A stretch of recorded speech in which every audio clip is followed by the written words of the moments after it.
जिस देश के 47% मिनिस्टर्स ने खुद ये बात मानी हो कि उनके ऊपर क्रिमिनल केसेस हैं, जिस देश के लॉ मेकर्स ही लॉ ब्रेकर्स बन के बैठे हो, उस देश से आप विश्वगुरु बनने की उम्मीद सिर्फ कागजों में ही करो तो बेहतर है।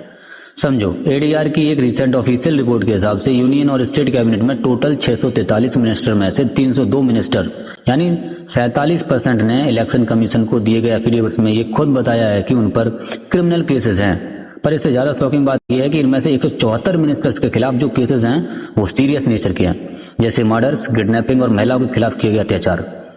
समझ आ रहा है ना कि ये कितनी बड़ी बात है। जिन लोगों को हमने प्रतिनिधि के रूप में देश और हमारे लिए कानून बनाने की जिम्मेदारी दी है, उनकी धोती खुली तो पता चला कि सबसे ज्यादा कानून की ऐसी तैसी तो वही कर रहे हैं। जब मैं कहता हूं कि भाई अभी भी टाइम है, नेताओं को ब्लाइंडली फॉलो मत करो, उनसे सवाल करो, सब मिले हुए हैं, सब मिलके हमको बना रहे हैं, तो कई लोग ये सोचते हैं कि नहीं यार, मेरा वाला नेता अलग है, मेरा वाला नेता गलत काम नहीं कर सकता। तो आपको बता दूं कि ऐसी सोच रखने वाला हर आदमी एक मानसिक रोगी से कम नहीं है।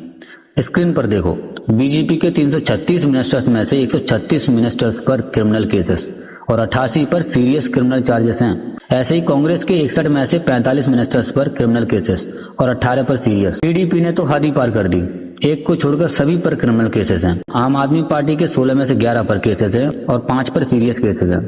And the list goes on. इस बात का एहसास आपको बहुत अच्छे से होना चाहिए कि आपके वोट में ही देश का फ्यूचर है। बहुत सोच समझ के वोट दिया करो, क्योंकि सब मिले हुए हैं और सब मिलके हमको बना रहे हैं।